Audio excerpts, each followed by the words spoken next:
Lectura del Santo Evangelio según San Marcos. Gloria a ti, Señor. En aquel tiempo, al salir Jesús de la sinagoga, fue con Santiago y Juan a la casa de Simón y Andrés. La suegra de Simón estaba en cama con fiebre e inmediatamente le hablaron de ella. Él se acercó, la cogió de la mano y la levantó. Se le pasó la fiebre y se puso a servirles. Al anochecer, cuando se puso el sol, le llevaron todos los enfermos y endemoniados. La población entera se agolpaba en la puerta. Curó a muchos enfermos de diversos males y expulsó muchos demonios. Y como los demonios lo conocían, no les permitía hablar. Se levantó de madrugada cuando todavía estaba muy oscuro, se marchó a un lugar solitario y allí se puso a orar. Simón y sus compañeros fueron en su busca. Al encontrarlo le dijeron: «Todo el mundo te busca». Él les responde: «Vámonos a otra parte, a las aldeas cercanas, para predicar también allí, para eso he salido». Así recorrió toda Galilea predicando en sus sinagogas y expulsando los demonios. Palabra del Señor. Gloria a ti, Señor Jesús. Al principio de estos primeros días del tiempo ordinario continuamos en este primer capítulo del Evangelio de San Marcos. Y como decíamos, se nos va presentando quién es Jesús, pero nos dan todavía las enseñanzas. Es primero entender la figura de Jesús, lo que hace, después ya veremos lo que dice y la importancia de aquello que dice como el que es palabra de Dios, es Dios mismo.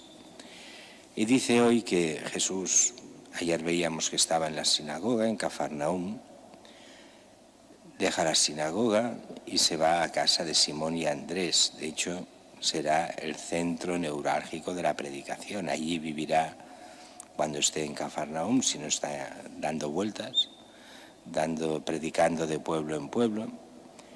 Y dice que cuando llegan a casa lo primero que se encuentran, la suegra de Pedro enferma. Se lo dicen a Jesús solo entrar, y dice que Jesús se acerca, la coge de la mano, la levanta, le cura, se le pasa la fiebre y empieza a servirles. Eso nos hace sospechar también algo, que la suegra enferma se ponga a servirles, o que estaba enferma hasta ese momento. Quiere decir que hay suegra, pero no se habla para nada de la mujer de Pedro, lo cual quiere decir casi seguramente que era viudo. No hay ninguna referencia ni a que estuviese casado ni a que estuviese viudo en el Evangelio. Lo único que hay es que tenía suegra, nada más. Pero de este hecho y de otro hecho, el hecho de cuando desmontan el techo para bajar al paralítico y tampoco aparece la mujer de Pedro y no se queja, en cualquier casa se hubiera quejado y hubiera levantado la voz, nos hace sospechar, pero solo sospecha, que debería ser viudo en ese momento. El caso es que se pone a servir y dice que se pone el sol y a la puesta del sol empiezan a aparecer todos los enfermos, endemoniados, de todo el pueblo se agolpa a las puertas de la casa y Jesús empieza a curar uno tras otro a todo el pueblo. Es evidente el porqué. Es cuando cae la noche. Recordemos que ha estado en la sinagoga por la mañana, eso quiere decir que es sábado, día de descanso, no se puede caminar, no se pueden llevar camillas, no se puede hacer nada más que ir a la sinagoga en ese tiempo en los judíos. Pero cuando cae el sol se acaba el día, ya no es ese día, ya es el día siguiente.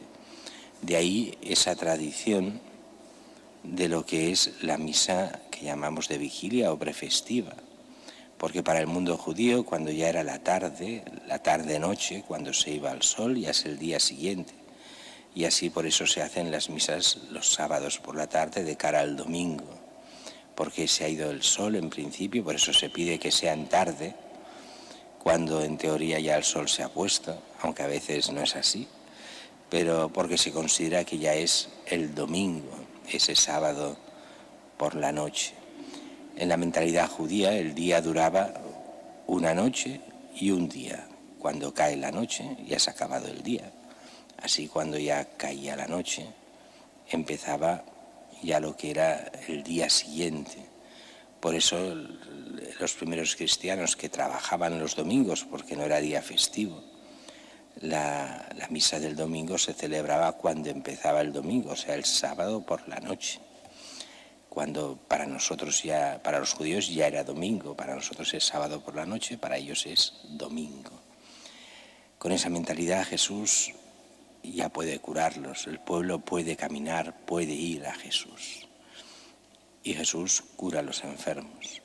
Todavía no se nos dice qué enseña, pero sí se nos dice que no quiere solo curar y hablar y predicar en Cafarnaúm, sino que quiere ir por toda Galilea, y ya en este primer capítulo ya se nos pone. Jesús se levanta de mañana, va a rezar especialmente.